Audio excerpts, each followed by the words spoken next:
Maitai natraga mitaina Indian Constitution ge schedule tribe ki list san baratraga san da bahai badudi hausimaki oina leitri tawbadabu masigi matangda India government ki Ministry of Tribal Affairs da state government khanaduna recommendation ama sayol mari gi manungda thana ba wafamdi High Court of Manipur na thamkhre High Court ki order adu mamang thagi kuntareta takhiba oirabasu April 18 da thokiba oibana May thagi ani suba sayol phawbadadi state na phajana khanaraga center gi mari lenaba ministry da recommendation amadi soidana thabagi phibam da leiragani haujik lagliba wafamdi SD list sansinnabaga mari lenana recommendation ama center da thanaba samna SD DCM hairaga khangnariba schedule tribe demand committee Manipurna atopa loop singa kusam natuna khongjang amadi campaign sing satharakba kuibaga loinana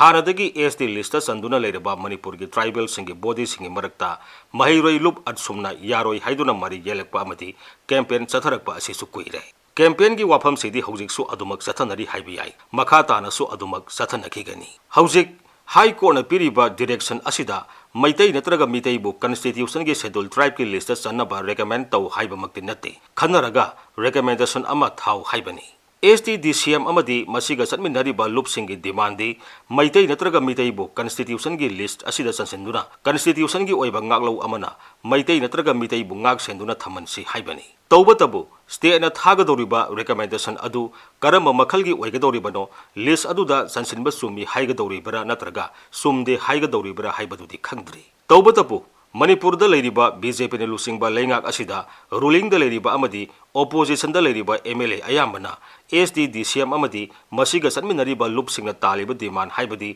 recommendation thaba amadi madubu constitution ge schedule tribe ki list sansinba haibasida saugat panina thaga doriba recommendation adumakti taliba demand aduga mari leinarakadaba mali yamna maruoiba wafam amana Taliba demand asiga mari lenana recommendation adu thaba matamdasu hekta sansinba sumi haibani yaroi madubu saugatpa matik saba document singsu loina batai maramdi maitai natraga mitaina Indian Constitution gi schedule tribe ki lista sansinduna Constitution gi ngalo ama phangba haibasida warep lorokadoriba asi state government nate demand asibu taliba loop singna sunate demand asigi mayokta leiriba singna sunate matik saba document singamadi argument sing yenglaga center na warep lorokadabani wafam ama sulairi demand asibu saugatpa amadi saugotaba singda natana sugya yaroi haiba kangbu singi marakta makhoi gi oiba argument sing sahi kayagi mamangdagi thamnaduna lakhre Hariba argument sing aduda yumpham oiduna campaign sing sahi sangna sathanarakre maitai mitai tribes union na High Court of Manipur da wakatpadagi court na piragliba ruling asina maram oiduna leinga kidi thabak adumak lokhalakani haukiba sahi tara romgi mamangdagi center na recommendation tharu haibada state na thadana leibadagi oikiba phibam adumadi leiraroi haibagi watani debate loidri haina lobatai tongan ba group singi tongan ba wafam sing soidana thamnarakhigani state ta akanba pressure sing tongan ba maikai digi pinarakhigani democracy da magi aningba apamba phongdokpagi hak leibanina masida kanana su thingluba yaroi tawbatabu miyamgi apambadi aningba apamba sing adubu support tobu wafam singa loinana phongdokpa amadi maduna state amadi center animakta pressure pibada miyamda wahanba amadi kudong sahaloidaba thabak singdi tawbirakanu haiba asini maramdi Manipur da miyamgi interest leiba issue oigera oiroira kana gumba kharana demand ama tanba matamda leingak amadi miyamda ka hena khudong sada ba thon ba haibasi chanaduna lai issue asidadi magi oiba logical loinana argument sing thamnaduna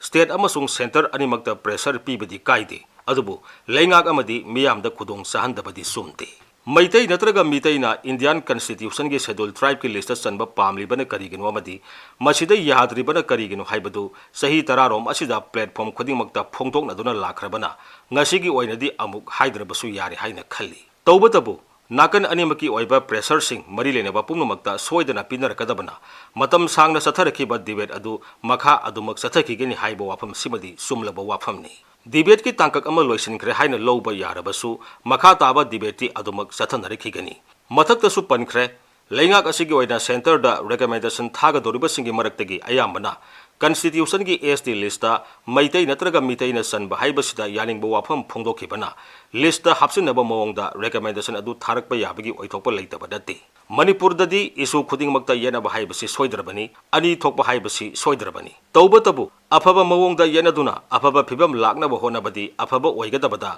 aranba mawongda thabak hek tawnaganbana miyamna singnadaba nungnangdabadi ngamde hanna hai haiduna waro poglobadi sumloi afaba phibam laknaba honabiyu pressure pibiyu tawbatabu kangyatki phibamdi tawnabiganu miyamgi yaifanaba leiriba lupsingna miyamgi yaifanaba mawongda thabak tawbiyu